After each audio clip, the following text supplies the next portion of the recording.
Catalina. Isa kang bulag. Paano mo matatalo ang isang malakas na alagad ng dilim na katulad ng aswang? Hindi lang ang mga mata ang may kakayahang makakita, ate. Ang talas ng pangdama, yun ang ginagamit ko para kalabanin ang aswang. Hindi ko man siya nakikita, ngunit nararamdaman ko ang bigat at dilim ng aura niya. Sapat na yun para sa akin, para matukoy ko kung nasan siya.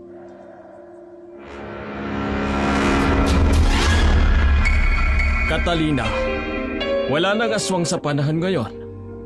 Huwag kayong basta-basta maniniwala sa mga sabi-sabi na mayroong aswang. Matagal nang walang aswang. Huwag kang magpapaniwala dyan sa kapatid mo, Perpetua. Kung kailangan na persahan mo siyang tumigil sa panggagamot, gawin mo, Perpetua. Magandang araw po sa lahat ng masugid na tagapakinig ng Dark Shadow 101. Itago niya na lamang ako sa pangalang Perpetua. Katulad po ng iba, ako rin ay may karanasan kaugnay sa mga aswang at nais ko po itong ibahagi sa inyong channel. Sisimulan ko po ang aking kwento noong ako'y 18 taong gulang pa lamang. Magsilayas na nga kayo rito sa pamamahay ko! Tia Caridad, hindi niyo po kami pwedeng paalisin dito ni Catalina. At bakit hindi? Wala na ang ama ninyo. Patay na! Ano pang silbi niyo sa akin, ha? Magiging palamunin ko lamang kayo, lalo na yung kapatid mong bulag, Perpetua! Sa amin po ang bahay na to, kaya may karapatan po kaming manatili. Abat, hoy! Ang tapang mo namang bulag ka! Ako ang asawa ng ama niyo, kaya may karapatan ako sa lahat ng meron siya! Pero mga anak niya rin kami. Wala akong pakialam. Magsilayas na kayo! Layas! Huwag niyo naman pong itapon ng mga gamit namin sa Caridad. Ang titigas kasi ng ulo ninyo. Hindi kayo marunong makinig. Gusto niyo yata kaladkarin ko pa kayo palabas ng bahay ko, ha? Napakasama niyo sa Caridad. Huwag niyo na nga akong dramahan pa, Perpetua. Magsilayas na kayo ng kapatid mo! Mga peste kayo sa buhay ko! Umiiyak si Perpetua habang pinupulot ang mga damit nilang magkapatid. Kamamatay lamang ng kanilang ama at hindi nagdalawang isip ang kanilang madrasta na palayasin sila sa bahay. Habang pinipilit nilang pigilan ang hikbi, nararamdaman niyang mahinang tapik sa balikat. Paglingon niya, nakita niya si Catalina, ang kanyang kapatid na bulag, mula pa ng isilang. Naawa siya sa kalagayan nito. Si Perpetua ang nagsisilbing mga mata ni Catalina at hindi niya kayang pabayaan ang kapatid. Sa kabila ng sakit at hirap, alam niyang kailangan niyang maging matatag para kay Catalina. Saan na tayo ngayon pupunta, Ate Perpetua? Hindi ko rin alam, Catalina. Alam ko na! Ano? Sa simbahan! Pumunta tayo sa simbahan! Oo nga pala, Catalina. Munti ko nang makalimutan. Si Father Pascual, siya na lang ang pag-asa natin. Tayo na, ate. Pumunta tayo sa simbahan. Sige, tutulungan tayo ni Father Pascual.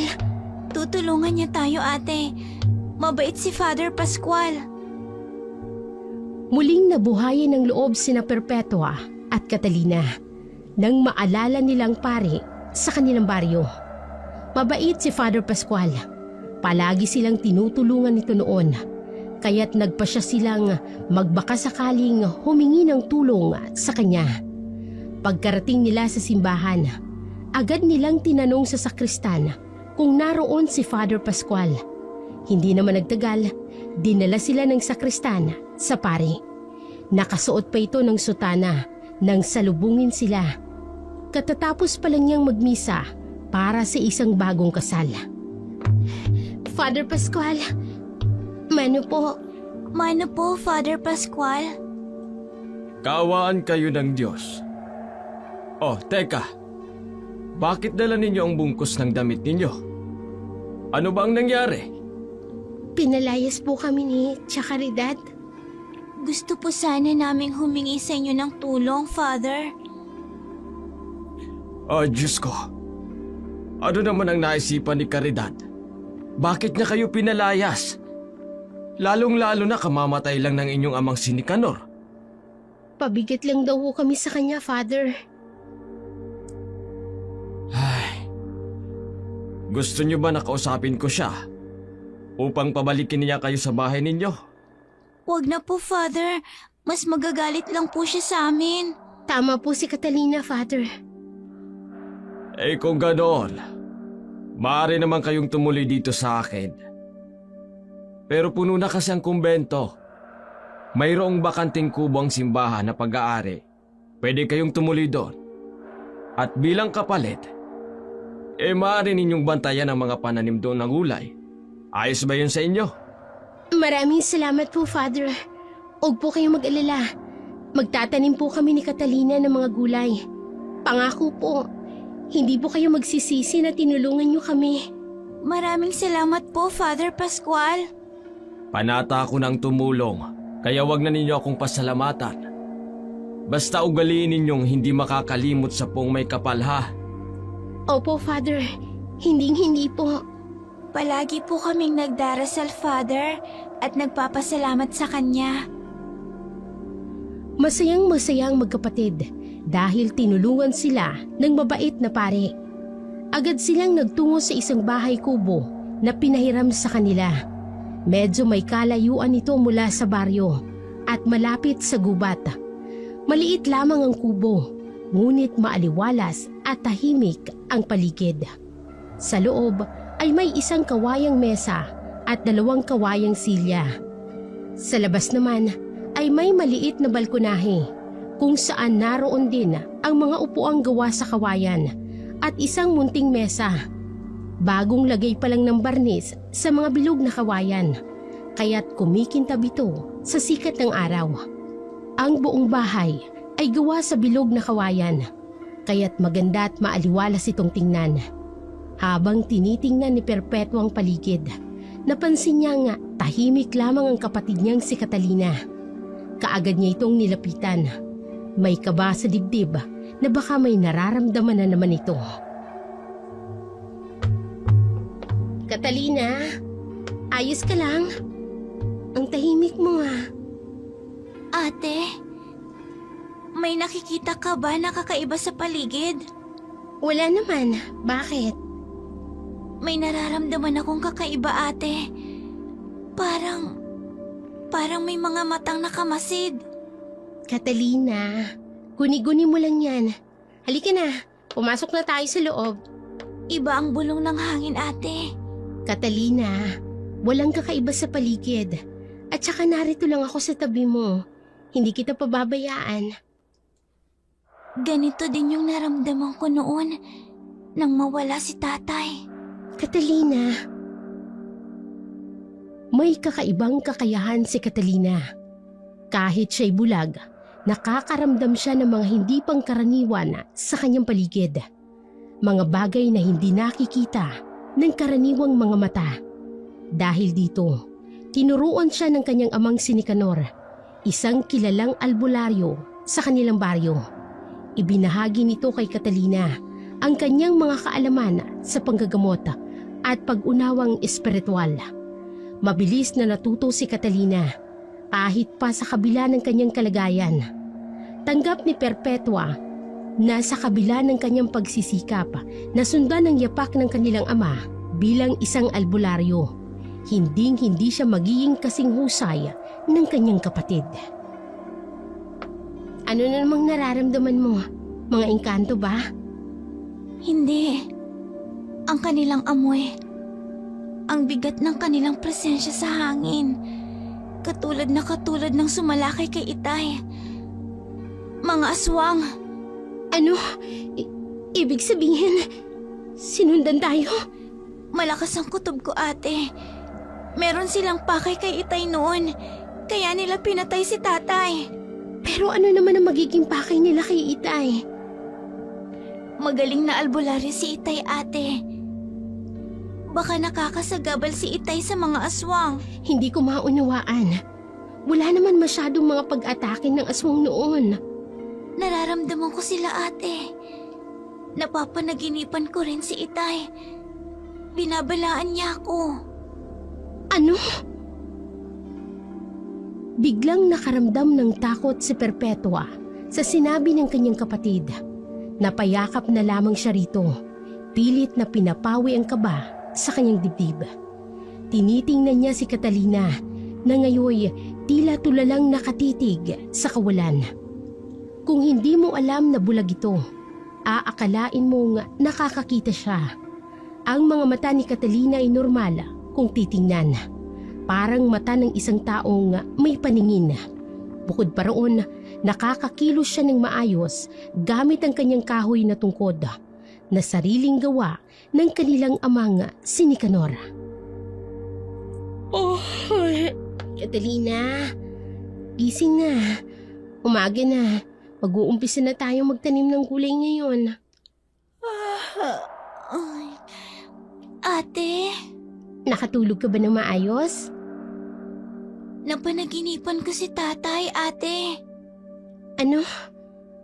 Anong sinabi niya sa'yo? Anong sinabi sa panaginip ha, Catalina? Ang sabi niya maghanda tayo. Pag-aralan ang mga orasyon. Dahil may paparating na panganib. Kung gano'n, kailangan natin pag-aralan ang mga orasyon na nasa kanyang kwaderno, Catalina. Pagkatapos natin kumain at magtanim ng gulay, pag-aaralan natin ang kwaderno. Opo, ate. Tulungan na po kita maghanda ng pagkain. Sige, iluluto natin yung mga gulay na kinuha natin kahapon. Maglalaga na rin ako ng kamote. Wala pa kasi tayong bigas at ulam eh.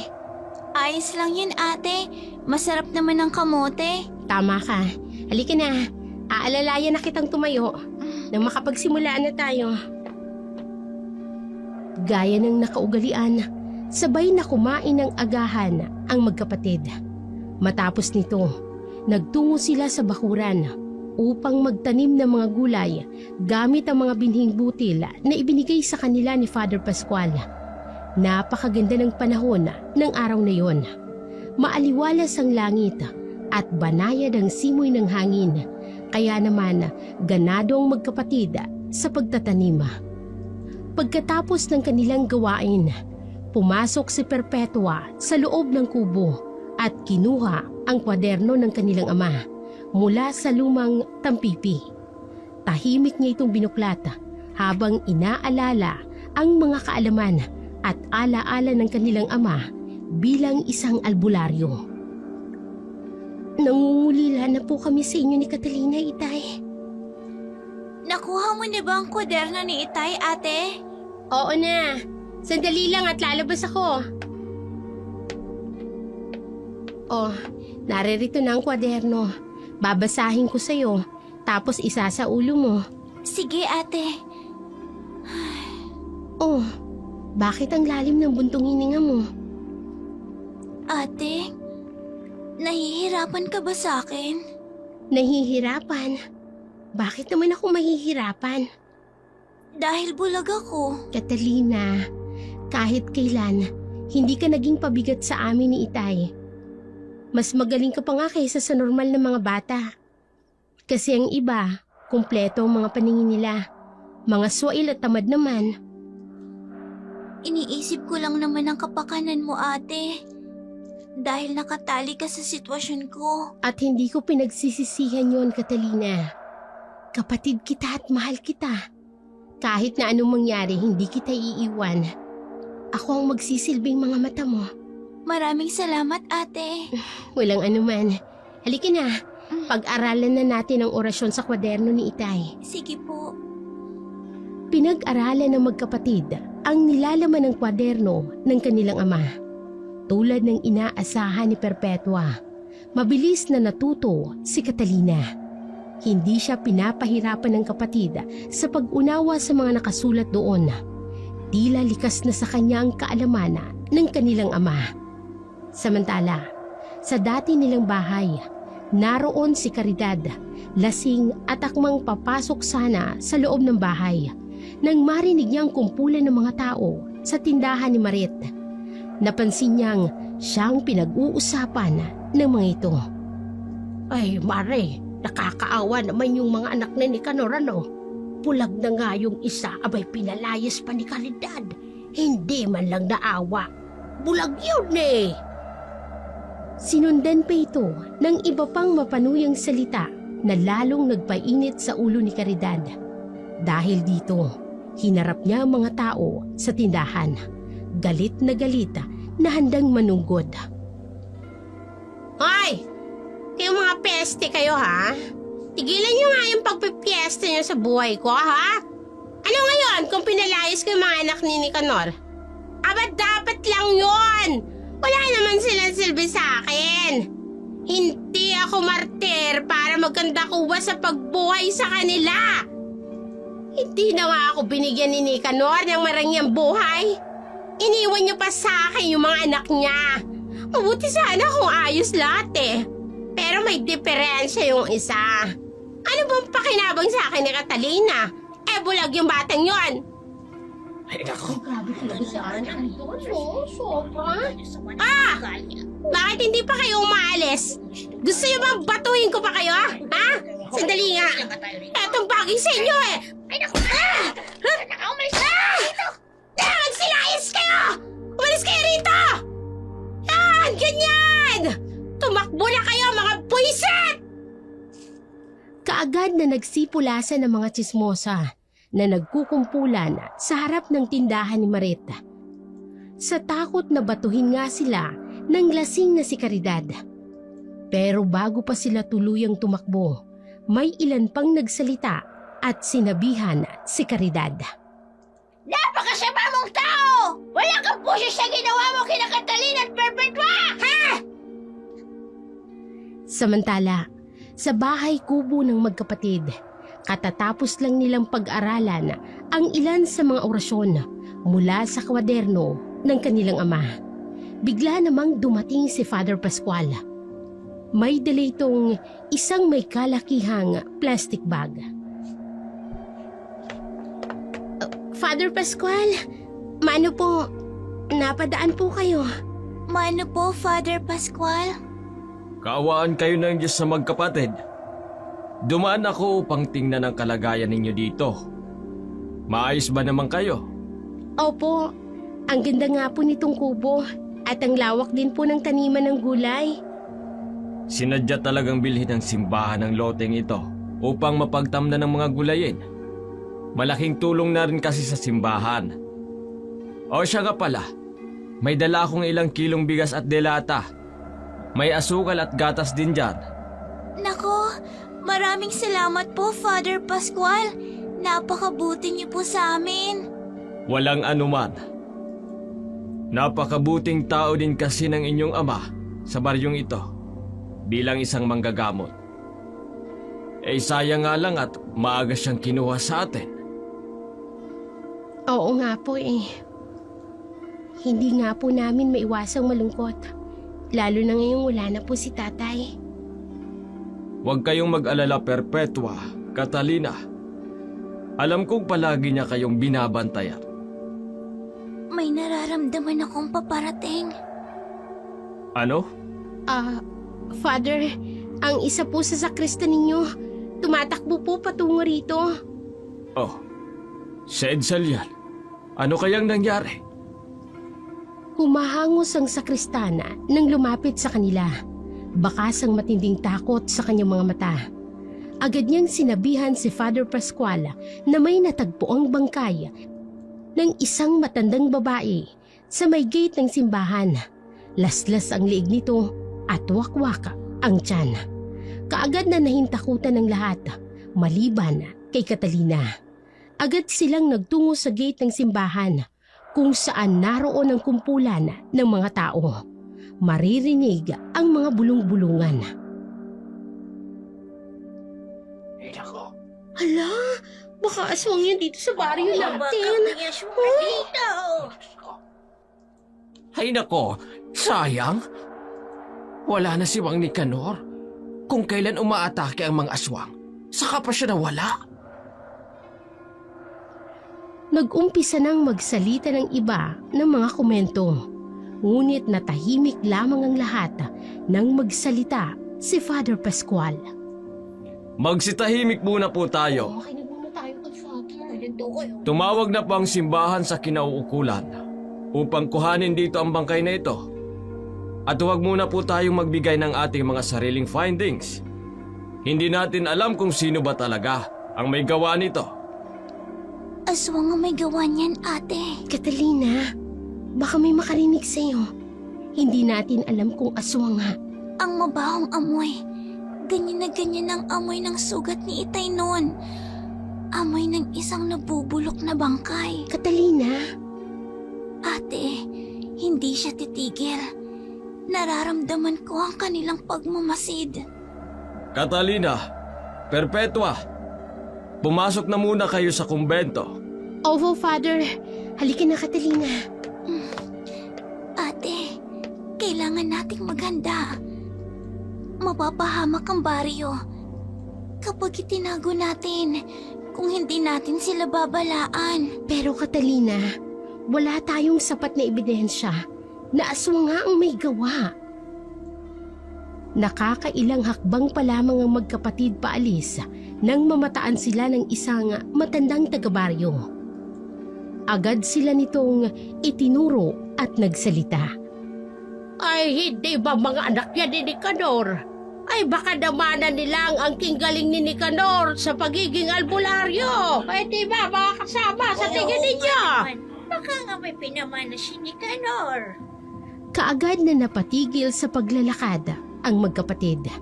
Humigpit ang hawak ni Perpetua sa braso ni Catalina. Hindi niya alam ang gagawin. Samantalang si Catalina ay nananatiling tahimik at kagaya ng inaasahan, si Father Pascual na naman ang muling nagsalita. Sandali lamang po. Hindi po ibig sabihin na mga anak sila ni Nicanor ay namana na nila ang angking kakayanan ng kanilang ama. Huwag na po natin silang guluhin. Hayaan muna natin silang makapagbabang luksa.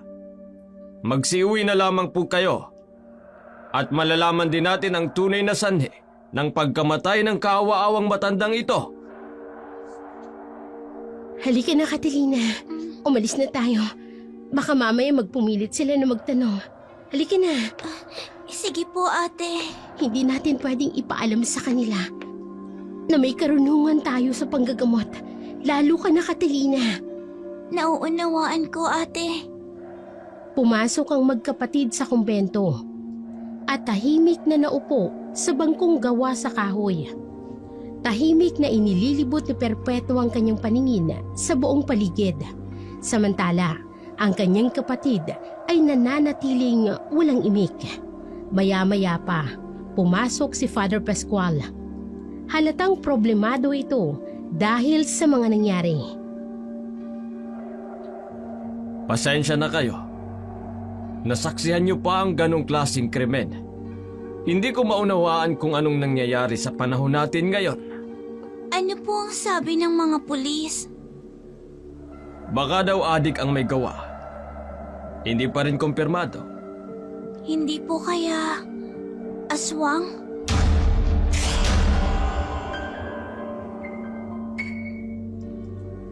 Catalina, wala nang aswang sa panahon ngayon. Huwag kayong basta-basta maniniwala sa mga sabi-sabing mayroong aswang. Matagal nang walang aswang. Hindi na po ligtas ang baryo tinago, Father. Huwag kayong mag-alala. Ginagawa na ng mga pulis ang lahat sa abot ng kanilang makakaya upang malaman kung sino ba talagang salarin. Mabuti naman po kung ganon, Father. Siya nga pala. Naalala ko ang sinabi ng isang matanda kanina. May nagmana nga ba sa inyo ng angking galing ni Nicanor? Wala po. Catalina, Ganun ba? Hindi niya man lang ba kayo tinuruan? Sinubukan niya po. Pero dahil bulag ako, wala ding nangyari. Hindi ko naman po kasi mabasa ang mga orasyon niya. Si ate naman walang hilig sa panggagamot. Ganun ba? Sayang naman. Ay, nawalan tayo ng isang magaling na albularyo na katulad ng inyong ama. Magaling pa naman siyang manggamot gamit ang mga herbal. Malaking tulong yun sa mga taong salat at walang kakayanang pumunta sa ospital. Napakunot ng noo si Perpetua nang mapatingin sa kanyang kapatid. Hindi niya maunawaan kung bakit nagsinungaling ito kay Father Pascual. Kaya naman, habang pauwi na sila pabalik sa kanilang tinutuluyang kubo, hindi na iwasan ni Perpetua na magtanong kay Catalina. Catalina, bakit ka nagsinungaling kay Father? Ate, hindi tayo pwedeng basta-basta magtiwala. Pero si Father Pascual yun, Catalina. Ang paring tumutulong sa atin. Alam ko, pero nararamdaman kong nasa paligid lang ang mga nilalang nakamasid sa atin. Kaya hindi dapat tayo magtiwala agad-agad. Sige, pero nakukonsensya lang ako dahil nagsinungaling tayo kay Father Pascual. Mauunawaan naman tayo ng Diyos kung bakit ko ginawa yun, ate. Iniisip ko lang ang kapakanan natin. Oo nga. Sige na, halika na nga. Umuwi na tayo at na makapagluto na ako ng tanghalian natin. Kaagad na igineya ni Perpetua ang kanyang kapatid habang binabaybay nilang daan pa uwi. Habang naglalakad, natanaw ni Perpetua ang isang binatang paparating sa kanilang direksyon. Natatamaan ito ng sikat ng araw. Matangkad, maputi. Itim na itim ang buhok, singkit ang mga mata, matangos ang ilong at may magagandang ngiti. Bahagyang napahinto si Perpetua, dahilan upang mapatigil din si Catalina sa paglalakad.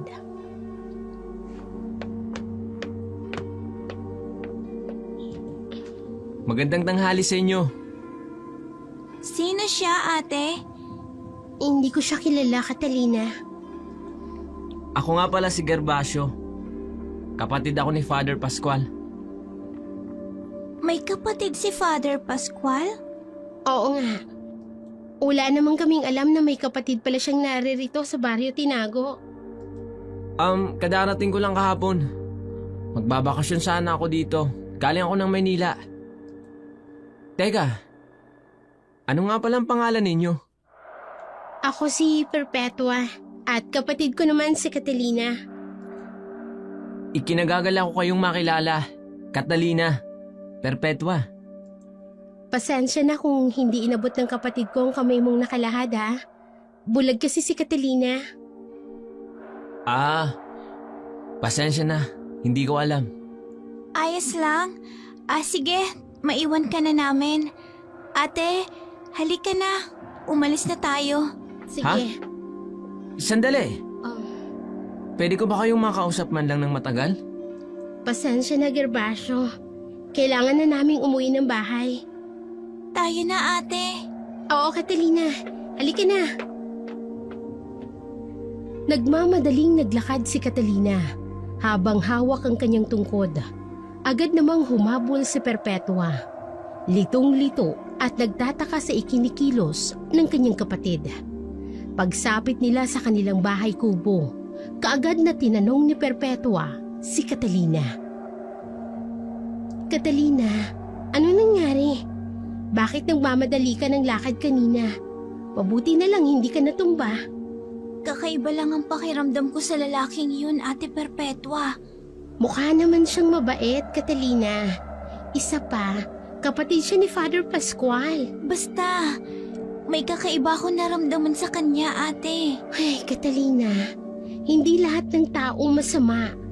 Matuto kang magtiwala sa mga tao sa paligid mo. Lalo na ang mga taong tumutulong sa atin. Ganyan din nun si tatay, ate. Catalina, Huwag na nating ulitin ang pagkakamali ni Itay, ate. natahimik na lamang si Perpetua sa sinabi ng kanyang kapatid. Totoo naman kasi ang sinabi nito. Masyadong mabait ang kanilang ama kahit pa sa mga taong hindi niya kilala. Kinabukasan, maagang naglabas sa ilog si Perpetua. Habang naiwan naman si Catalina sa kanilang bahay, Nakaupo ang dalagita sa may balkonahe. Habang hawak ang kanyang tungkod, nang bigla niyang maramdaman ang isang hindi pamilyar na presensyang papalapit. Sino yan? Catalina, ako ito. Si Gervasio. Anong ginagawa mo dito? Nais ko lang sanang dumalaw sa inyo. Wala ang ate ko. Bumalik ka na lang mamaya o kaya bukas. Hindi naman ate mo ang ipinunta ko dito eh. Ikaw, Ilang taong ka na? 20 anyos na ako. 13 anyos lang ako. Malaking bulas lang ang katawan ko at matangkad, kaya hindi ako madalas mapagkamalan sa aking edad. Catalina, Umalis ka na! Maghanap ka ng kaedad mo! Hindi kaagad nakapagsalita si Gervasio. Pinagmasdan niya ang anyo ni Catalina sa kanyang harapan. Kung hindi nito sinabi na 13 anyos pa lang siya, hindi mo aakalain. Matangkad ito para sa kanyang edad.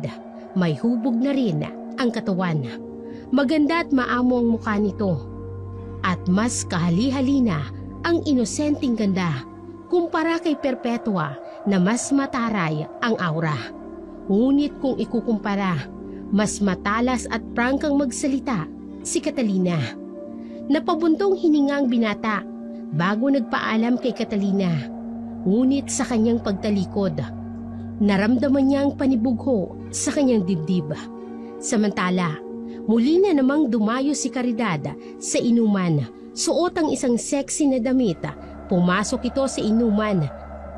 At kaagad na nakaagaw ng pansin sa mga lalaking nakaupo sa gilid habang umiinom ng beer. Pogi, pwede ba akong makiupo dito sa tabi mo? Sige. Wala naman akong kasama eh. Thank you. Ako nga pala si Caridad. Pero pwede mo naman akong tawaging Carrie. Sige ba? Ako naman si Gervasio. Ngayon lang kita nakita dito, Gervasio. Dayo ka ba rito sa Barrio Tinago? Oo. Kapatid ako ni Father Pascual. Talaga? Aba, hindi ko alam na may kapatid pala na kasing gwapo mo si Father. Salamat. Sa Maynila kasi ako namamalagi. Oh, kaya naman pala. May ba ako? Bakit umiinom ko mag-isa? May problema ka ba? May babae kasi akong nagugustuhan. Kaso, hindi ko siya kaedad. Ibig mong sabihin, hindi ka pumapatol sa hindi mo kaedad. Ay, sayang. Type pa naman sana kita. Well, maganda at sexy ka nga. Talaga? Ikaw rin. Ang gwapo mo at ang laki ng muscles mo. Pwede bang haplusin yan? Oo naman. Gusto mo ipagpatuloy sa labas? Pwede. Your place or mine? Sa place mo na lang. Masayang masaya si Caridad habang nakakapit sa matitipunong braso ni Gervasio. Sa isip niya, maswerte siya dahil nakabingwit siya ng isang gwapo at batang-batang lalaki. Nilisan ng dalawang maingay na inuman at tumungo sa tirahan ni Gervasio. Samantala, kinabukasan ay maagang gumising ang magkapatid upang magtanim ng gulay. Ngunit hindi nila inaasahan ang biglaang pagdating ni Father Pascual. Father Pascual, ang aga niyo po May kailangan kayong malaman ni Catalina, Perpetua, Tungkol po saan, Father? tungkol sa madrasta ninyo. Ano pong tungkol kay Tia Caridad? Huwag kayong mabibigla. Pero natagpuan ang katawan niya sa ilog. Wala nang buhay. Wakwak ang tiyan. Walang lamang loob. At laslas din ang lieg. Ano po? Diyos ko, Nasa na po ang katawan niya? Dinala na po ba sa morgue? Sa pagkakaalam ko ay oo. Ate, umuwi na tayo sa bahay natin. Kunin din natin ang katawan ni Tia Caridad. Father, pwede ho bang pagdausan ng misa si Tia Caridad? Oo naman. Gagawin ko yan. Hindi makapaniwalang magkapatid na sina Catalina at Perpetua sa sinapit ng kanilang madrastang si Caridad. Pagbalik nila sa kanilang bahay, marami silang narinig na chismis tungkol sa mga pinagagagawa nito bago namatay. Ayon sa mga tao, huling nakita si Caridad madaling araw noong araw na natagpuan ang kanyang bangkay. Pasuray-suray daw ito sa kalasingan. Mag-isang naglalakad sa daan at naghahamon pa ng away. Lalo namang naguguluhan ang mga taga-baryo Tinago. Hindi nila alam kung sino o ano talagang pumatay kay Caridad at sa matandang natagpuan sa labas ng gate ng simbahan. Nailibing na si Tia Caridad, katulad ng gusto mo, Catalina. Hindi na pinatagal pa ang lamay. Nakakasulaso kasi ang amoy, ate. Hindi yun gawa ng isang normal na tao lamang. Gawa yun ng aswang. Pero Catalina, anong gagawin natin? Paano natin lalabanan ng mga aswang? Kapag pinunterya tayo ng aswang, wala tayong magagawa kundi lumaban, ate. Pero paano? Yung mga pangontrang itinuro sa atin ni Itay, ang mga orasyon niya, matutulungan tayo noon. Natatakot ako, Catalina. Paano kung mamatay ako? Paano ka? Huwag kang magsalita ng ganyan, ate. Hindi ko hahayaang mangyari yan. Hindi lubos maisip ni Perpetua ang pangamba para sa kalagayan ni Catalina. Bulag ang kanyang kapatid. Kahit pa may kaalaman ito sa mga pangontra laban sa mga aswang, wala pa rin itong sapat na laban dahil sa kapansanan nitong hindi nakakakita. Nakakaramdam siya ng matinding pagkahabag para kay Catalina. Kinabukasan, nagtungo si Perpetua sa tindahan ni Marit upang bumili ng miswa at hebi para sa kanilang umagahan. Ngunit sa kanyang paglalakad, napansin niyang isang pamilyara na figura. Perpetua! Gervasio, anong ginagawa mo dito? Duman ako sa bahay kubo na tinitirhan niyo dati. Umalis na pala kayo doon? Oo. Bumalik na kami dito sa dati naming bahay.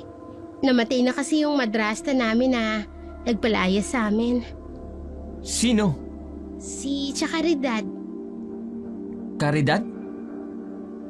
Teka, tama. Natatandaan ko na. Ha? Ang alin? Nakainuman ko kasi siya nung nakaraang gabi. Magkasama kayo nung gabing namatay siya? Oo. Pero pagkatapos naming mag-inuman, umuwi na ako. At umuwi na rin siya. Wala kang ideya kung sinong pumatay sa kanya? Wala eh. Hindi ko alam kung sino ang kriminal na may gawa sa kanya nun. Nagtataka man, hindi na inusisa pa ni Perpetua ang binata. Matapos niyang mabili ang mga kailangan, nakiusap ang binata na kung maaari siyang sumama sa kanilang tahanan. Wala nang nagawa si Perpetua kung hindi ang pumayag. Pagkarating nila sa bahay, naroon si Catalina. Agad itong napakunot ng noo nang maramdaman niyang may ibang kasama ang kanyang ate. May iba kang kasama, ate? Oo, Catalina, si... Gervasio? Paano mo nalaman? Magandang umaga sa'yo, Catalina. Pati ba naman dito, nasundan mo kami? Catalina, huwag ka namang ganyan kay Gervasio. Pasensya ka na sa kapatid ko, ah. Ano ka ba? Ayos lang. Catalina, gusto ko lang naman kayong kumustahin ng magkapatid. Maayos naman kami. Pwede ka nang umalis. Catalina, huwag kang bastos sa panauhin natin, ha? Hindi natin siya panauhin, ate. Klaro pa sa sinag ng araw na sinusundan niya tayo. Catalina, huwag kang ganyan. Wala namang masamang intensyon si Gervasio. Pero ate, Dito siya kakain ng agahan. kasalo natin. Perpetua, wag na. Nakakahiya naman. Huwag kang mag-alala. Ako ang bahala sa kapatid ko. Dito ka lang ha. Magluluto lang ako. Lihim na napangiti ang binata nang makita niya ang inis ng magandang mukha ni Catalina. Namumula ito, hindi sa hiya, kung hindi dahil sa inis. Samantala, si Catalina naman ay hindi maipaliwanag ang nararamdaman tuwing nasa paligid ang binata.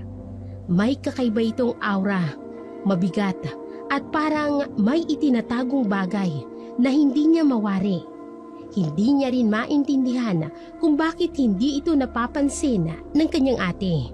Marahil ay nabighani na si Perpetua sa taglay na kagwapuhan ng binata. Lalo na't minsan ay nabanggit nitong gwapo raw si Gervasio. Habang nasa hapagkainan sila, hindi maiwasan ni Catalina ang mapangiwi. Dinig na dinig niya kung paano asikasuhin ni Perpetua ang binata.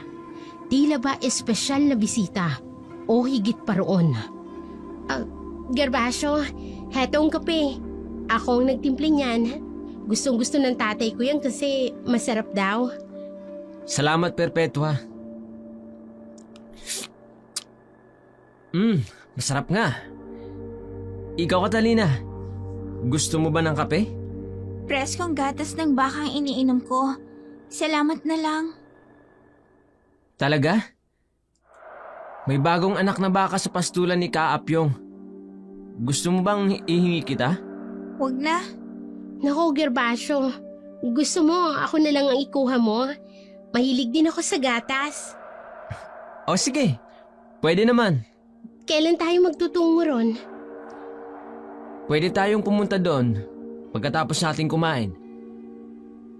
Hindi mapigilan ni Catalina ang mainis sa ikinikilos ng kanyang nakatatandang kapatid.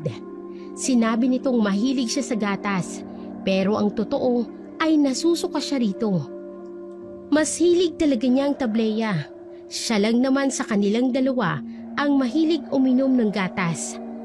Pagkatapos nilang kumain, inaya siya ng binata na sumama sa kanila, pero umayaw siya.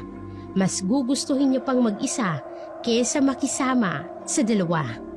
Pagsapit ng dilim, ay hindi pa rin bumabalik ang kanyang kapatid.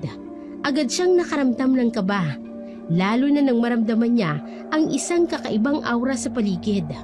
Parang may masamang presensya na nagmamasid. Nasaan ka na ba, ate? Gabi na. May naririnig akong mga yabag. Sino yan? Catalina! Gervasio? Nasaan ang ate ko? Anong ginawa mo sa kanya? Relax. Wala akong ginawa sa ate mo. May binili lang siya sa tindahan. Kanina mo pa ba akong pinagmamasdan? Oo. Hindi ko kasi mapigilang pagmasdan ka sa malayo. Pedophilia ka ba? Catalina, mabigat na akusasyon yan. Wala akong ginagawang masama. Sa ngayon wala pa. Bakit bang init ng dugo mo sa akin? Hindi mo naman ako kilala. At lalong-lalo na hindi mo ako nakikita dahil bulag ka. Pero kung husgahan mo ako, wagas. May hindi nakikita ang mga mata na nararamdaman ng isang tulad kong hindi binayayaan ng paningin. Gervasio, wag na wag kang magkakamaling saktan ng ate ko o gawan siya ng masama. Hindi kaagad nakapagsalita ang binata. Tila ba nakaramdam siya ng takot sa sinabi ng bulag na si Catalina. Ewan ba niya, kahit bulag ito, pakiramdam niya ay alam nito ang bawat kilos at galaw niya. Nasa ganoon silang ayos nang dumating si Perpetua. May dala itong gulay na papaya at sardinas. Nagpalipat-lipat ng tingin nito kina Gervasio at Catalina bago tuluyang nagsalita. Anong nangyayari dito? Bakit ang tahimik niyo? Wala naman, Perpetua. Siya nga pala. Kailangan ko nang umuwi. Ha? Wag na muna. Dito ka na kumain. Magluluto ako ng ginisang sardinas sa papaya. Saluhan mo na kami. Sa susunod na lang. Sige, maiwan ko na kayo. Catalina, aalis na ako. Salamat ulit, Perpetua, ah. Sandali lang! Catalina, anong nangyari?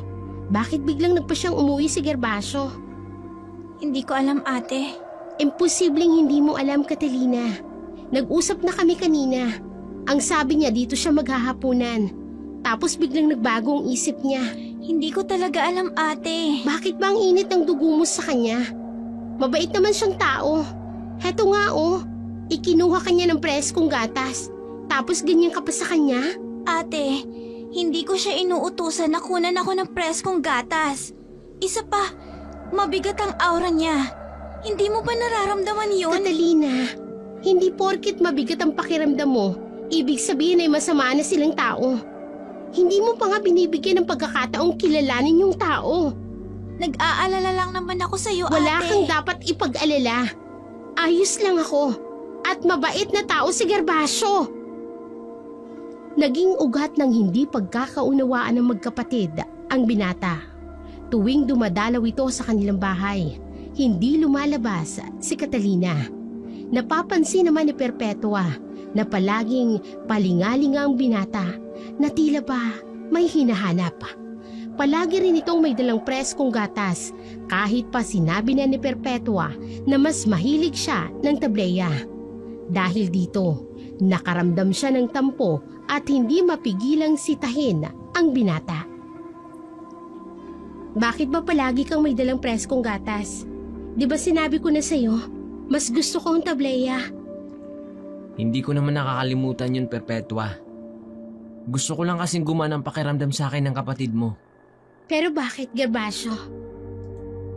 Siyempre, kapatid mo siya. Ako na ang bahala sa kapatid ko. Hindi lang kasi siya sanay na mayroong ibang lalaki na pumupunta dito. Kaya nga gusto ko na gumana ang loob niya sa akin. Hindi malaman ni Perpetua kung ano ba talagang dapat niyang maramdaman. Mahal niya ang kanyang kapatid. Ngunit unti-unti na rin siyang nahuhulog sa binatang si Gervasio. Hindi niya maipagkakaila sa kanyang sarili na nagsiselo siya sa atensyong ibinibigay kay Catalina. Mas mukha patuloy na si Catalina ang nililigawan nito, lalo na't sa dami ng mga regalong ibinibigay nito sa kanyang nakababatang kapatid.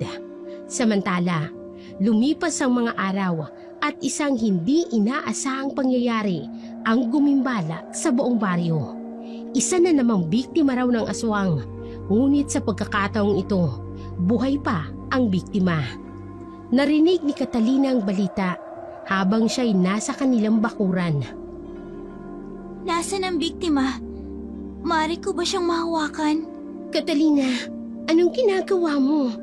Nais ko lang malaman kung magagawa ko siyang tulungan, ate. Pero paano, Catalina? Gagamutin mo siya?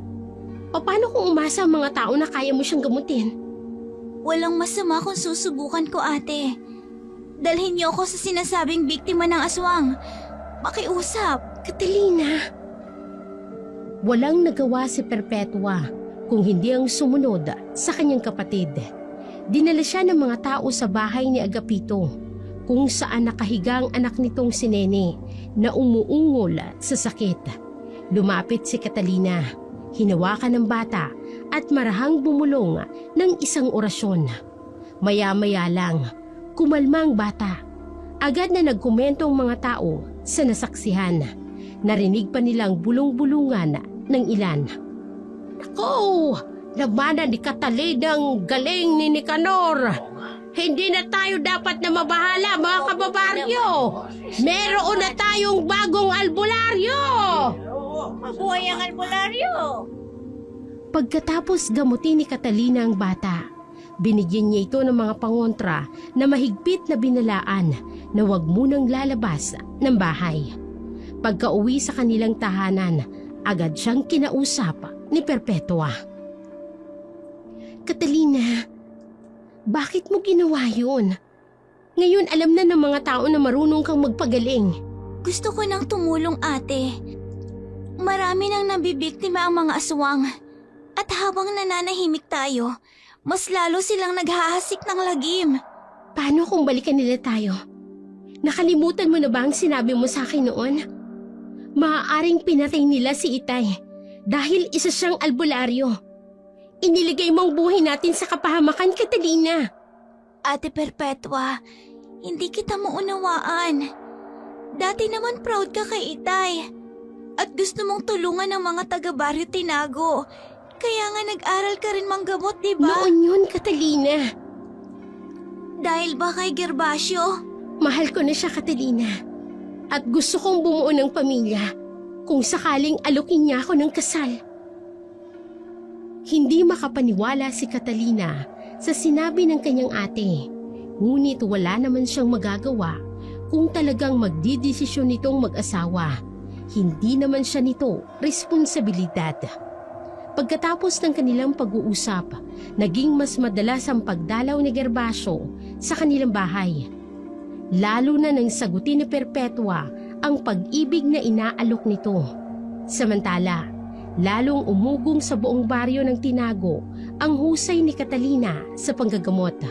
Maraming taong dumadayo sa kanilang tahanan upang magpagamot. May isang matanda pang nagsabi na malakas ang espiritual na diwa ni Catalina. Kahit pa ito ay bulag. Sa kabilang dako naman, inis na inis si Perpetua sa kasintahan nitong si Gervasio.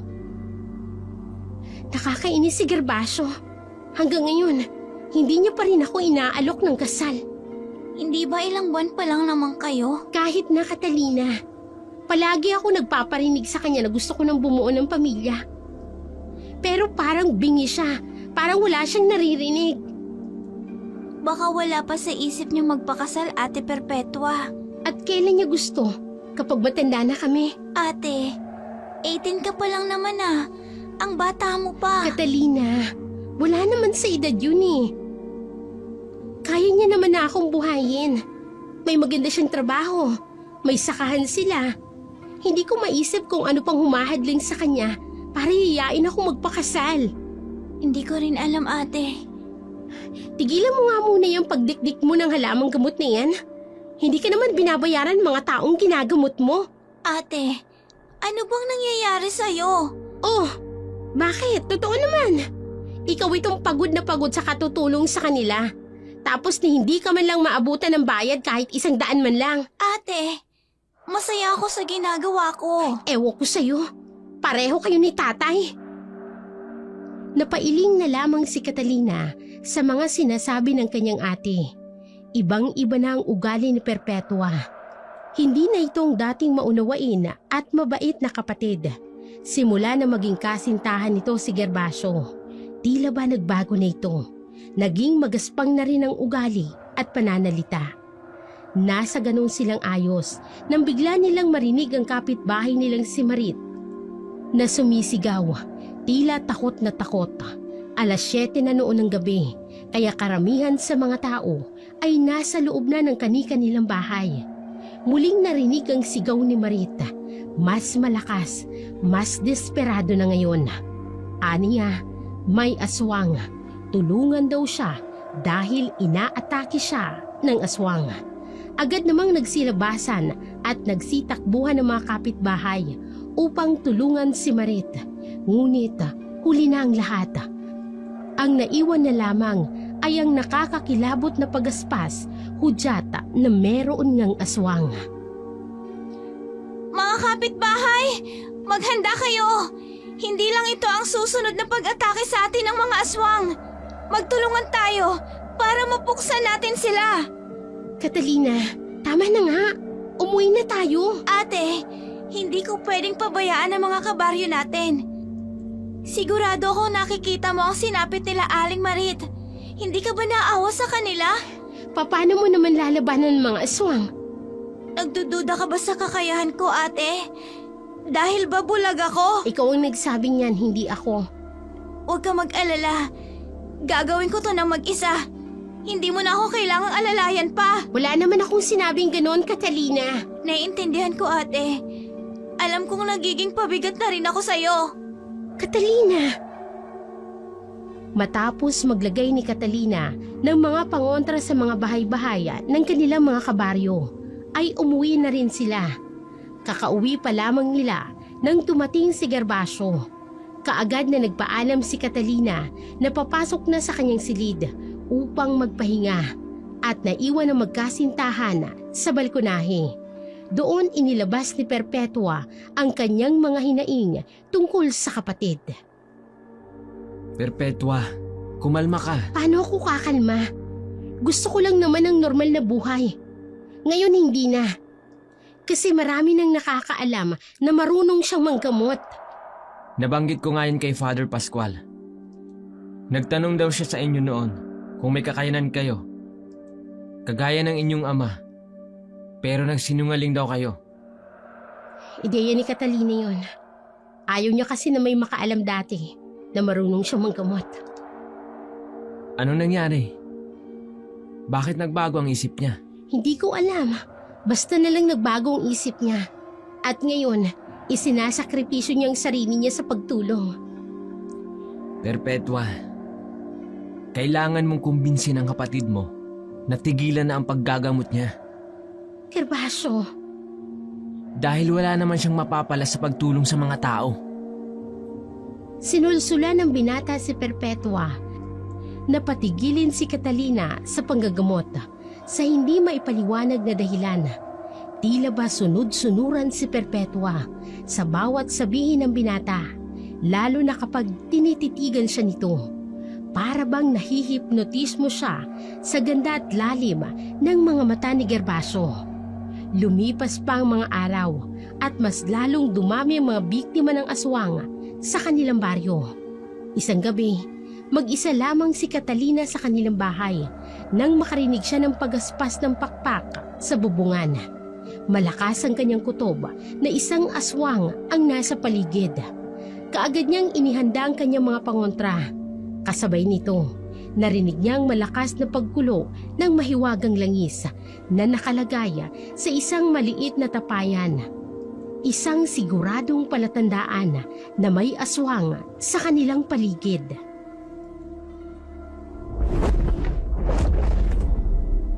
Naaamoy at nararamdaman ko ang bigat ng presensya mo, aswang! Kung ayaw mo mamatay, lumayo ka sa aming tahanan at tigilan mo ang pagpatay sa mga tao dito sa Baryo Tinago!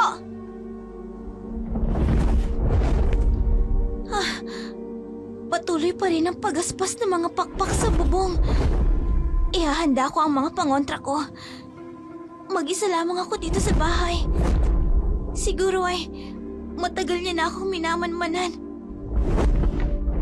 At naghihintay lamang ng pagkakataon para sumalakay.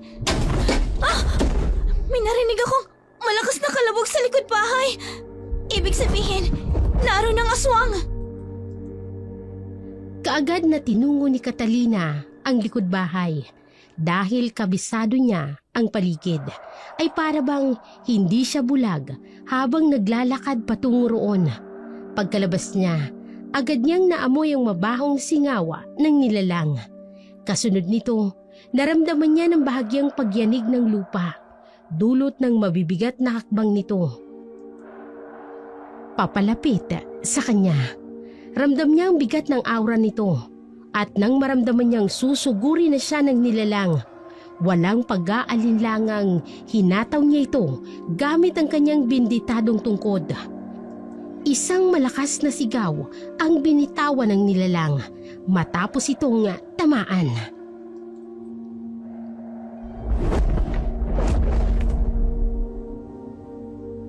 Sige, lumapit ka, aswang. Hindi ka sasantuhin ng aking tungkod. Hindi mo rin ako basta malalapitan dahil sa aking suot na talisman. Nararamdaman ko ang unti-unti niyang pagbangon. Susugurin niya ako sa kaliwa ko. Ngayon, tutusukin ko siya ng matalas kong tungkod.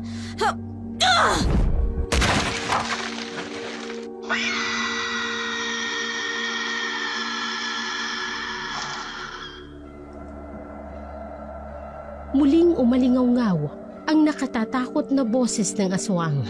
Dumadaing sa sakit Dumudugo ang tagiliran nito matapos tusukin ni Catalina gamit ang kanyang binditadong tungkod. Pagkatapos noon, narinig na lamang ni Catalina ang pagaspas ng pakpak, hudyata na umaalis na ang nilalang. Maya-maya pa, narinig niya ang tinig ng kanyang ate na si Perpetua na tila babalisa at hinahanap siya. Catalina! Catalina, nasan ka ba? Ate, nandito ako. Nandito ka lang pala. Nag-alala ako sa'yo. Pagdating ko wala ka. Sinugod ako ng aswang, ate. Nakalaban ko siya. Ano? Totoo ba yung sinasabi mo? Oo, ate. Nais niya akong biktimahin. Pero hindi siya nagtagumpay. Nasugatan ko siya. 2 beses ko siyang nasugatan, ate. Paano mangyayari yun? Catalina, isa kang bulag. Paano mo matatalong isang malakas na alagad ng dilim na katulad ng aswang? Hindi lang ang mga mata ang may kakayahang makakita, ate. Ang talas ng pangdama, iyon ang ginamit ko upang kalabanin ng aswang. Hindi ko man siya nakikita. Ngunit nararamdaman ko ang bigat at dilim ng aura niya. Sapat na yon para sa akin. Para matukoy kung nasan siya. Tama ng kalokohan mong ito. Halika na, pumasok na tayo sa loob. Pero, ate, Tama na sabi. Ayoko nang marinig pa ang iba mo pang sasabihin. Pumasok na tayo sa loob. Madali ka!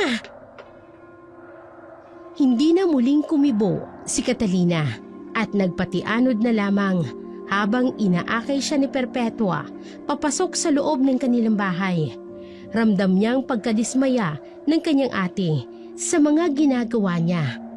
Isang bagay na hindi niya maunawaan dahil noon pa man alam niyang gustong-gusto ni Perpetua na sundan ang yapak ng kanilang ama bilang isang albularyo. ate, bakit bigla kang naging ganyan? Anong sinasabi mo? Biglang nagbago ang ugali mo, ate. Ayaw mo nang tumulong ako sa mga tao. Samantalang, dati ikaw ang nangunguna sa pagtulong. Hindi ka naniniwala sa mga sinasabi ko tungkol sa aswang. Gusto mong malaman kung bakit? Bakit nga ba, ate? Dahil tama si Gervasio. Wala kang mapapala sa panggagagamot mong yan. Sinasayang mo lang ang oras mo sa pagtulong sa mga taong yan. Ate, hindi sila mga basta tao lang. Mga kabaryo natin sila. Ilang beses din nila tayong tinulungan noon. Basta, tigilan mo na yung panggagamot mo, Catalina. Ate, simula na naging kasintahan mo si Gervasio, nagiba na ang ugali mo. Namulat lang ako sa realidad, Catalina. Wala kang mapapala sa pagtulong mo. Tingnan mo ang nangyari kay tatay. Namatay dahil sa panggagamot niya. Pero masaya ako sa ginagawa ko, ate. Pwes hindi ako masaya, Catalina. Kapag hindi ka tumigil dyan sa ginagawa mo, iiwanan talaga kita. Masama ang loob ni Catalina dahil sa tinuran ng kanyang ate. Ngunit hindi niya kayang talikuran ang pagtulong sa mga tao. Kaya kahit labag sa loob ni Perpetua, ipinagpatuloy pa rin ni Catalina ang panggagamot. Labis itong ikinagalit ni Perpetua. Kaya sa tindi ng sama ng loob, nagpasya siyang pumunta sa bahay ng kanyang kasintahan upang doon magpalipas ng sama ng loob. Perpetua? Anong ginagawa mo dito? Bakit hindi ka man lang nagsabi na pupunta ka? Isa-isa lang ang tanong. Umalis ako sa bahay dahil maraming tao. Hindi naman matigil ni Catalina ang ginagawa niya. Teka, bakit may dala kang gasa? May sugat ka ba? Wala. Si Father Pascual na sugatan. Kaya nilinisan ko. Talaga? Kumusta si Father? Okay lang ba siya? Anong nangyari? Kaunting aksidente lang. Halika. Doon muna tayo sa kusina. Gusto mo ng juice? Sige, mango juice na lang. Dapat, Kapag pumupunta ka dito, nagsasabi ka. Para naman hindi ako mabigla. Gervasio, kasintahan mo naman ako. Kailangan pa ba yun? Oo. Dahil paano kung wala pala ako? Tapos si Kuya, si Father Pascual. Siya lang nandito. Sorry na, huwag ka na magalit. Ano nga ulit yung sinabi mo tungkol sa kapatid mo? Ayun, hindi nakinig sa akin. Nanggagamot pa rin. Kagabi nga sinabi niya na may nakasagupa daw siyang aswang. Tinamaan niya raw ng 2 beses. Ha?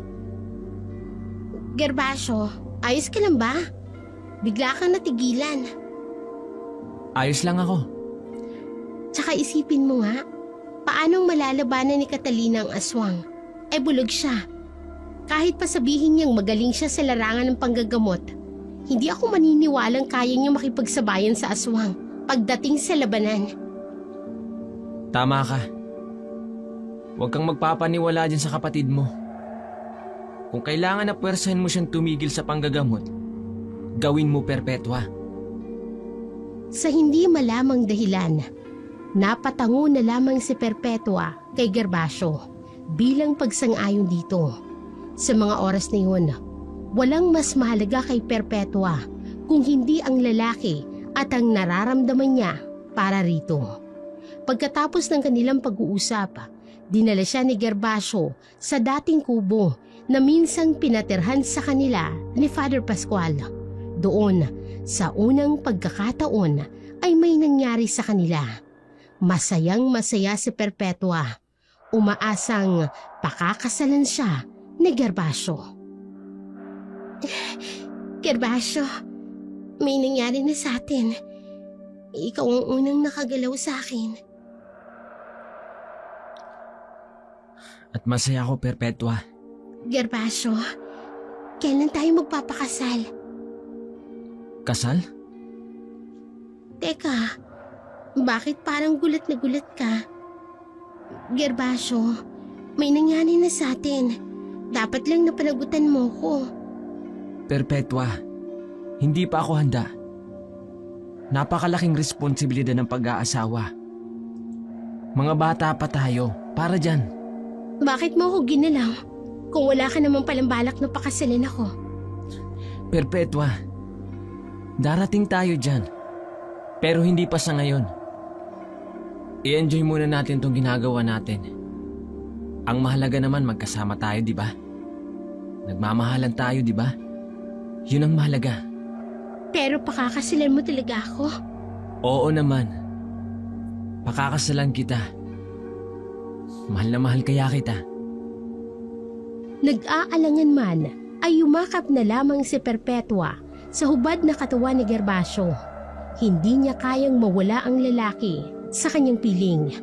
Samantala, lumipas pa ang mga araw at mas lalong dumadami ang mga nagpapabalitang biktima ng mga aswang. Nagkakagulo na ang mga tao sa baryo at marami ang humihingi ng tulong kay Catalina. Agad namang gumawa ng paraan si Catalina upang pakalmahin ang mga nagkakagulong mga tao dulot ng takot. Matapos na silang pulungin at bigyan ng mga paalala at pangontra, unti-unti na ring nagsiuwian ang mga tao. Saktong pag-uwi noon ni Perpetua, hindi nalingid kay Catalina ang ginagawa ng kanyang ate. Marami na rin siyang naririnig na chismis tungkol dito at kay Gervasio. Hindi ka talaga titigil sa pagtulong sa mga taong yan, Catalina? Masaya ako sa ginagawa ko, ate. Inaaksaya mo lang ang oras mo sa mga taong yan. Wala kang mapapala sa pagtulong sa kanila. Meron, ate. Masaya ako na may naililigtas akong buhay.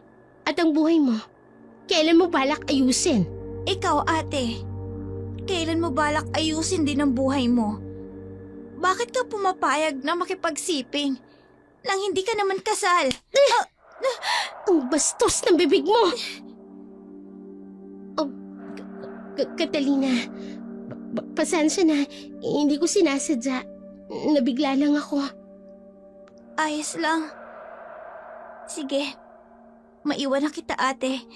Kailangan ko rin magpahinga. Teka lang, Catalina! Catalina, sorry! Hindi ko sinasadya. Nadala lang naman ako ng emosyon ko. Catalina! Ay, Diyos ko. Ano ba itong nagawa ko? Bakit sinaktan ko ang kapatid ko? Matapos ang tagpong yun, hindi maiwasan ni Catalina ang makaramdam ng tampo sa kanyang kapatid. Ni minsan kasi ay hindi siya nito pinagbuhatan ng kamay, lalo na ng kanilang ama. Lumipas pa ang mga araw at patuloy na dumarami ang mga biktima ng aswang sa kanilang baryo. Pare-pareho ang uri ng pagpatay, malalim na sugat, nawawalang lamang loob. Kaya mas lalong bumalot ang takot sa baryo Tinago. Dinig na dinig mula sa loob ni Catalina ang mga usapan ng mga tao sa labas. Ako, ay dapat kumilos na tayo. Oo nga. Dapat nating hanapin at patayin ang mga aswang. Ay, dapat tulungan tayo ni Catalina. Siya ang albularyo ng ating baryo. Matutulungan niya tayo! Iilan lamang ito sa mga usapang maririnig mula sa mga taong nagkukumpulan sa labas ng kanilang tahanan. Dala ng takot at pag-asa na may tutulong sa kanila. Huwag mong sabihing tutulungan mo silang tugisin ang sino mang aswang na yan, Catalina. Sa akin sila umaasa, ate. Kaya oo, tutulungan ko sila. Nahihibang ka na ba talaga? Gusto ko nang matapos ang kasamaan ng aswang na yon na gumagambala sa ating baryo, ate. At sigurado ko, siya rin ang aswang na pumatay kay Itay. Bahala ka. Kung ayaw mong makinig sa akin, aalis na muna ako. Doon ako tutuloy kay Gervasio. Sige, kung yan ang tingin mong makabubuti, ate, hindi ako magmamakaawang wag mo kong iwan. Bahala ka, Catalina. Ang tigas ng ulo mo. Kaya mo naman na sigurong alagaan ang sarili mo. Gaya ng sinabi ni Perpetua, tuluyan na nga itong umalis, dala ang iilan sa kanyang mga gamit. Hindi maiwasan ni Catalina ang makaramdam ng lungkot. Sa murang edad, sa dami ng mga obligasyong nakaatang sa kanyang balikat, pinipilit pa rin niyang tibayan ang kanyang kalooban. Samantala, sa kumbento naman, hindi makapaniwala si Gervasio nang datnan si Perpetua na dala-dala ang mga gamit nito. Ngunit wala rin siyang nagawa nang sitahin sila ng nakatatandang kapatid niyang pare. Hindi pwede ang ginagawa ninyo, Gervasio. Para kayong naglalaro ng bahay-bahayan. Kailangan mong pakasalan si Perpetua. Opo, kuya. Maiwan ko na kayo. Perpetua, ano bang pumasok dyan sa utak mo?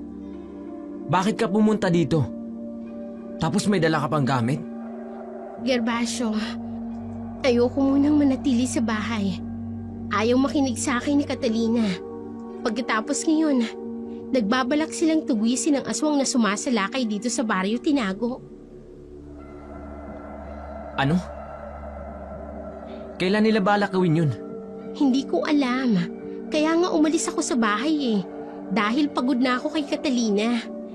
Perpetua, hindi ka dapat pumunta dito. Ano bang sinasabi mo? Basta. Mainit ang ulo ni Gervasio ng buong araw na yun at hindi maunawaan ni Perpetua ang dahilan.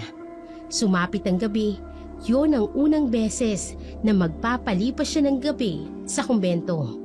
Sa kalagitnaan ng gabi, nagising si Perpetua dahil sa maalinsangang panahon. Bumangon siya at lumabas mula sa silid na kanilang tinutuluyan ni Gervasio. Ngunit kaagad siyang napatigil nang mapansin niya si Gervasio at si Father Pascual. Nasa gitna ang mga ito ng pasilyo na tila ba seryosong nag-uusap. Mababakas ang matinding galit sa mukha ng pare. Isang anyo na ngayon lamang niya nakita. Maya-maya pa, may hinila silang sako at nagtungo sa altar. Doon hinawi nila ang kortinang naroroon at tumambad kay Perpetua ang isang lihim na pinto. Napalunok siya dahil sa gulat. Habang pinagmamasdan ng magkapatid, napalingalinga muna bago tuluyang pumasok sa pintuang yun. Litong-lito si Perpetua sa kanyang nasaksihan. Oh, Perpetua, bakit wala kang kibo? May nais lang sana akong itanong sa iyo, Gervasio. Ano yun? May lihim ba na silid sa simbahang ito? Ha? Ano namang klaseng tanong yan? Siyempre wala. Sigurado ka? Perpetua, wala nga. At bakit naman magkakaroon ng lihim na silid ang simbahan na ito? Ganun ba? Teka nga, bakit bigla ka yata naging interesado? Wala naman. Naitanong ko lang. May napanood kasi akong pelikula. Merong lihim na silid, yung simbahan. Kung ano-ano kasing pinapanood mo eh. Bilisan mo na palang pagkain mo. Kailangan tulungan mo ako sa paggagapas ng damo. Ano? Oh, bakit ayaw mo? Aba, Perpetua, hindi naman pwedeng humilata ka na lang maghapon. Habang ako, takabilad sa katirikan ng araw. Kaya kung gusto mong manatili dito, kailangan mo akong tulungan sa mga gawain ko. Hindi kaagad nakakibo si Perpetua. Tulala siyang nakatitig kay Gervasio. Ibang-iba na ito sa Gervasio na una niyang nakilala. Ngayon ay tila nagbago ng anyo nito. Hindi na sweet at maalaga. Palagi na itong pasigaw kung siya ay kausapin. Lumipas ang araw na yun. Pagod na pagod si Perpetua sa paggagapas ng damo at sa pagbubuhat ng baldi-balding tubig, pandilig sa mga halaman. Ngunit sa kabila ng lahat, ni minsan ay hindi siya tinulungan ni Gervasio. Sa halip, pinanood lamang siya nito na para bang wala siyang pakialam kung napapagod na ang dalaga. Uuwi na ako sa aming, Gervasio. Ano? At bakit ka uuwi? Hindi ba gusto mo na dito? Ibang-iba ka na. Hindi na ikaw ang dating Gervasio na minahal ko. Nakaranas ka lang ng kaunting hirap, nagrereklamo ka na. Konting hirap. Halos mawala na ako ng ulirat dahil sa pagod. Tinulungan mo man lang ba ako? O sige, kung gusto mong umalis, sige, hahayaan kita. Pero sa isang kondisyon. Kondisyon? Kalayaan mo, kapalit ng kapatid mo. Ano? At anong kinalaman dito ni Catalina? Perpetua, hindi mo ba nahahalata? Si Catalina talagang gusto ko. Pero bida-bida ka. Kaya pinatulan kita para makalapit pa ako kay Catalina. Hayop ka? Napakabata pa ng kapatid ko. Tapos pinagnanasaan mo na? May sakit ka ba sa utak, ha? May sakit na sa utak ko, may sakit. Pero siyang gusto ko. Siyang mamahalin ko. At handa ako maghintay. Kung ganun, tama ang kapatid ko sa kutob niya sa'yo. Sana pala naniwala na lang ako sa kanya. Sana hindi ako naniwala sa'yo. Ano, Perpetua? Pumapayag ka ba sa kondisyon ko? Minsan ko nang nasaktan ng kapatid ko nang dahil sa'yo. Hindi ko na ulit hahayaang mangyari yun. Kaya hindi. Hindi ako papayag sa kondisyon mong pedopilya ka. Aalis na ako ngayon at babalik ako sa kapatid ko. Hindi ka alis hanggat hindi ko nakukuha si Catalina. Ano ba? Kaya halika dito. Sumama ka sa akin! Itiwan mo ako, Gervasio. Ano ba? Nasasaktan ako. Talagang masasaktan ka. Oras na magpumiglas ka ba? Ano ba? Itiwan mo ako. Gervasio, ano ba? Hindi ka maaaring umalis. Dito ka lang. Alis! Tama na, nasasaktan ako, Gervasio! Tulong! Dito ka lang! Itiwan mo na ako! Nasasaktan Dito ka lang! Akin ka lang! Patuloy na hinila ni Gervasio si Perpetua. Bingis sa mga pakiusap ng dalaga, napakawalan siya. Hanggang sa makarating sila sa harap ng altar. Hinawi ni Gervasio ang nakatabing na kortina at tumambad ang isang luma at lihim na pinto. Binuksan ito ni Gervasio at nasilayan nilang kadiliman sa loob. Isinara niya ang pinto at gamit ang isang maliit na flashlight. Muling hinila si Perpetua pababa sa isang mahabang hagdanan. Sa dulo ng hagdanan, narating nila ang isang lugar na tila isang karsel. Sa gilid nito ay may malaking kadena na nakakabit sa magkabilang dulo ng pader. Nanlaki ang mga mata ni Perpetua dahil sa hilakbot nang makitang isang babae sa gitna ng mga kadena. Mahaba ang buhok at ang mga kuko at makikita sa kanyang katawan ang malalaki at itim na ugat na tila ba gumagapang sa balat nito. At nang itinaas ng babae ang kanyang ulo, sumalubong kay Perpetua ang matatalim at mamula-mulang mga mata nito. Hindi siya ang iyong pagkain, inay. Inay? Aswang ang nanay mo? Oo, Perpetua. Aswang ang aming ina. Kung gano'n, aswang ka rin?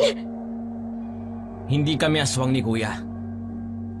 Tanging si inay lang ang napasahan ng sumpa ng mga demonyong aswang.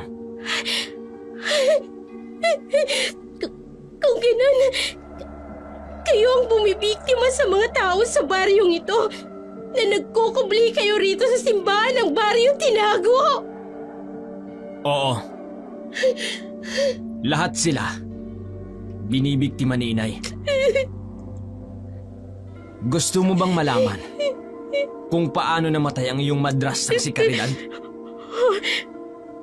Binitag ko siya at ipinakain ko kay inay. Hindi ko naman kasalanan malandi siya eh.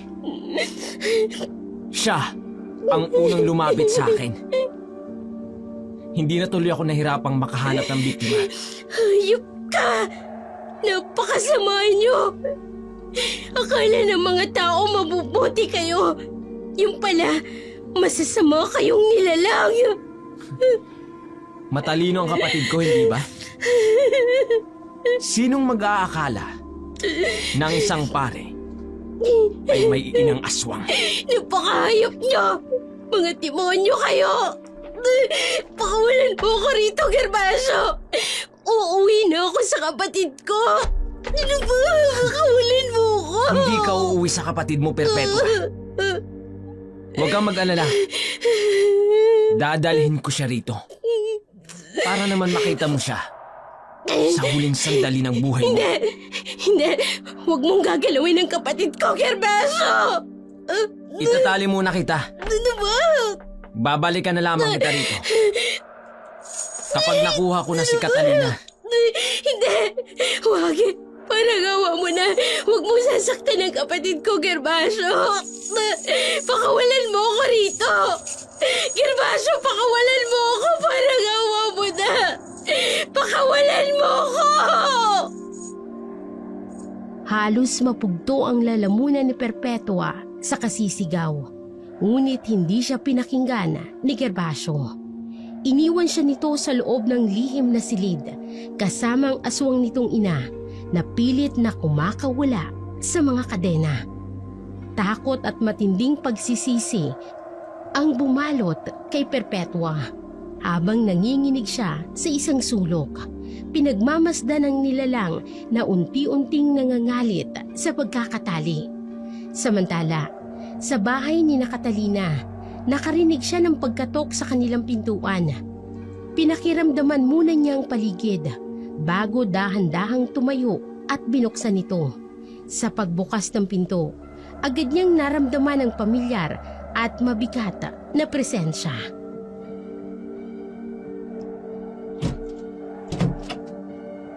Catalina? Gervasio? Anong ginagawa mo dito? Nasaan ang ate ko? Yan nga ang dahilan kung bakit ako narito, Catalina. Bakit? May nangyari bang masama sa ate ko? Hindi naman malala ang lagay niya. Aksidente kasi siyang nahulog sa hagdanan. Ano? Nasaan siya? Nasa kumbento siya. Kung gusto mo, sumama ka sa akin. Nais kanyang makita, Catalina. Sige. Halika, bilisan natin. Sandali. Baka madapa ako. Yung tungkod ko. Nag-aalangan man si Catalina, naisip niya ang kanyang kapatid. Hindi niya ito kayang tiisin, kaya naman sumama siya kay Gervasio. Pagkarating nila sa kumbento, agad niyang hinanap si Perpetua. Subalit, tila bingi si Gervasio sa kanyang mga tanong. Sa halip na sumagot, ipinaghanda lamang siya nito ng pagkain. Doon nagsimulang magduda si Catalina, kaya tumaas ang kanyang boses sa inis at pag-aalala. Sabihin mo sa akin, nasaan ang kapatid ko? Siya ang ipinunta ko dito. Nasa silid ang kapatid mo, Catalina. Dadalhin din kita sa kanya. Sa ngayon, kumain ka muna. Hindi ako gutom. Ang gusto kong malaman ay kung nasaan ang kapatid ko. Catalina? Gervasio? Anong ibig sabihin nito? Father Pascual, hinahanap ko po ang kapatid ko dahil sabi ni Gervasio, nahulog daw si ate sa hagdan. Catalina, sandali lamang.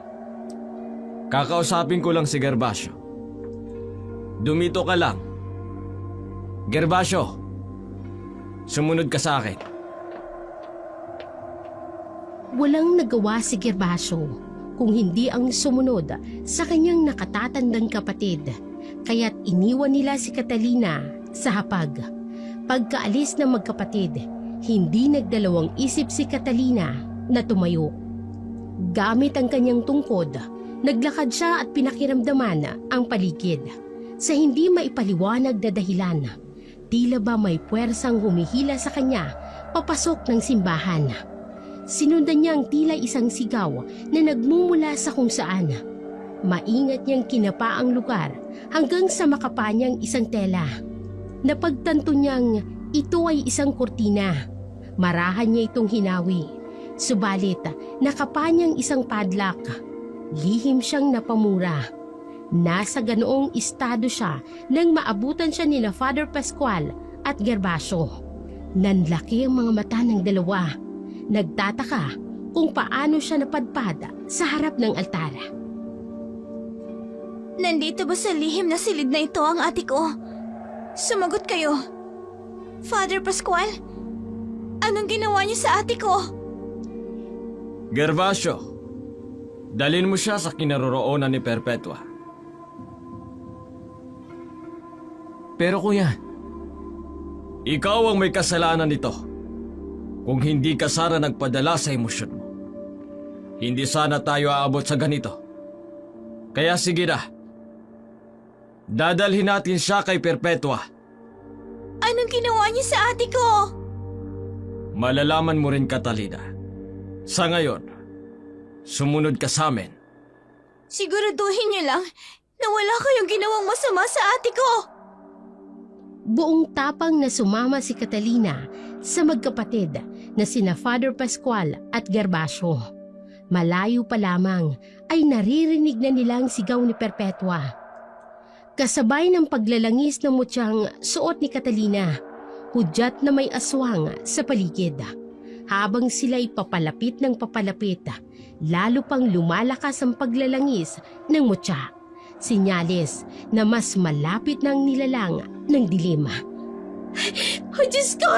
Catalina! Ate! Nandito ako, Catalina! Kapatid ko, patawarin mo ko. Sana nakinig na lang ako sa'yo. Ate! Ate! Huwag mong sisihin ang sarili mo, ate. Huwag kang mag-alala. Ililigtas kita. Hindi ka na uuwi, mahal ko. Dito ka na sa akin. Nahihibang ka na talaga, Gervasio. Bata pa si Catalina. Ilang taon na rin lang naman ang hihintayin ko, kuya.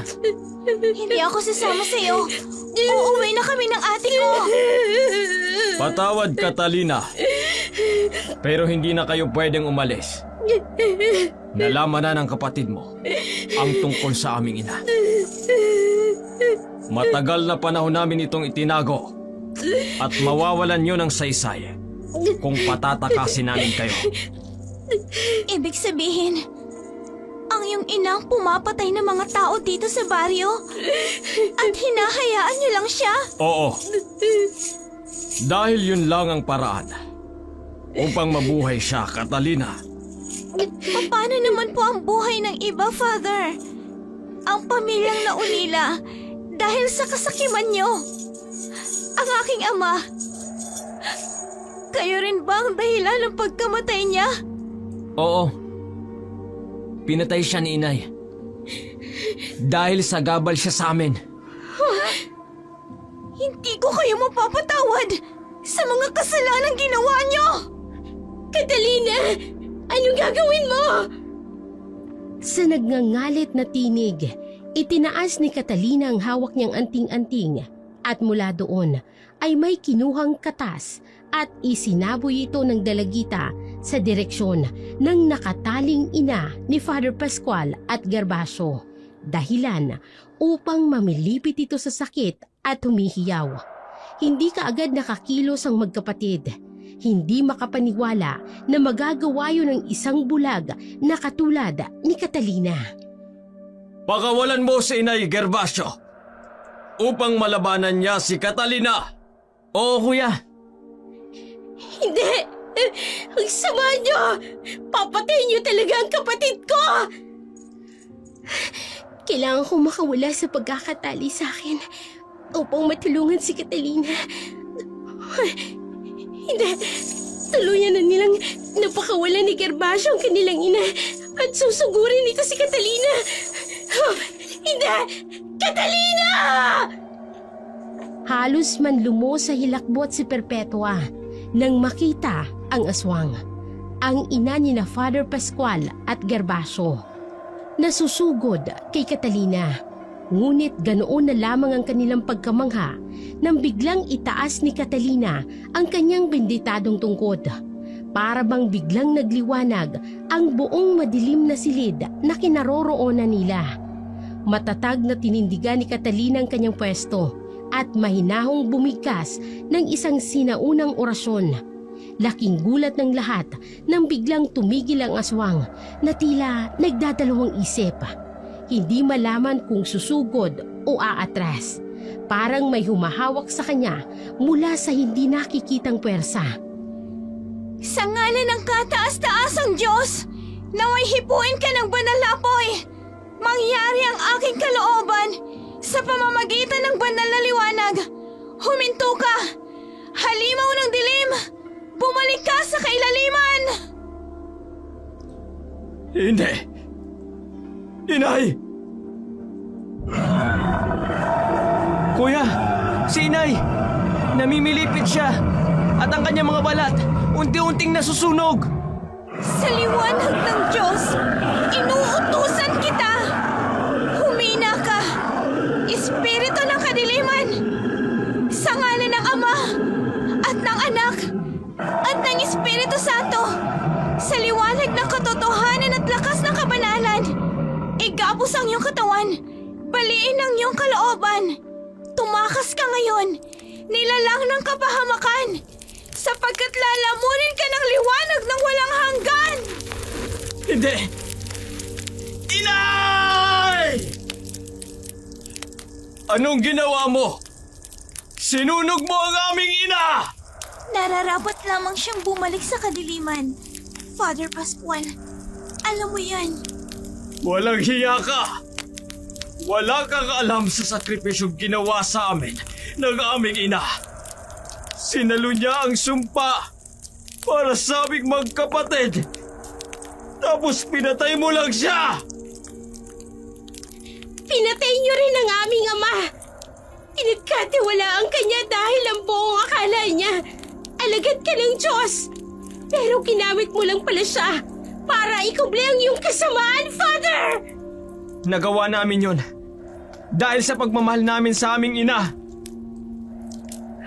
Pwes, itinama lang ng kapatid ko ang mga kasama ninyo. Catalina, nakawala na ako sa pagkakatali ko. Halika na, umalis na tayo rito. Oo, ate. Sa akala niyo ba, hahayaan pa namin kayong makatakas matapos ang ginawa ninyo sa aming ina? Hulihin sila, Gervasio! Catalina, takbo! Oo, ate. Habulin natin sila! Gervasio! Huwag nating hayaang makatakas ang magkapatid na yan! Oo, kuya! Sige, Kumapit ka lang sa kamay ko. tumakbo kayo! Wala na kayong ibang mabubuntahan pa! Catalina, kahit anong mangyari, huwag kang bibitaw sa akin! Opo, ate. Opo. Mabilis na tumakbo ang magkapatid habang hinahabol sila ni Father Pascual at Gervasio. Walang habas nilang inakyat ang hagdanan upang makatakas muli sa lihim na silid. Ngunit maya-maya pa, naramdaman ni Perpetua na may humihila sa kanyang paa sa likuran. Bitiwan mo ako! Ano ba? Bitiwan mo ako! Hindi kayo makakatakas, Perpetua. Isusunod namin kayo kay inay. Magbabayad kayo sa ginawa ninyo sa kanya! Kayo ang magbabayad! Mga limaw! Bitiwan mo sabi ang pa ako! Ate! Mauna ka na sa labas, Catalina! Humingi ka ng tulong sa taong bayan! Bilis! Opo, opo, ate. Wala mang paningin si Catalina. Malakas ang kanyang pakiramdam.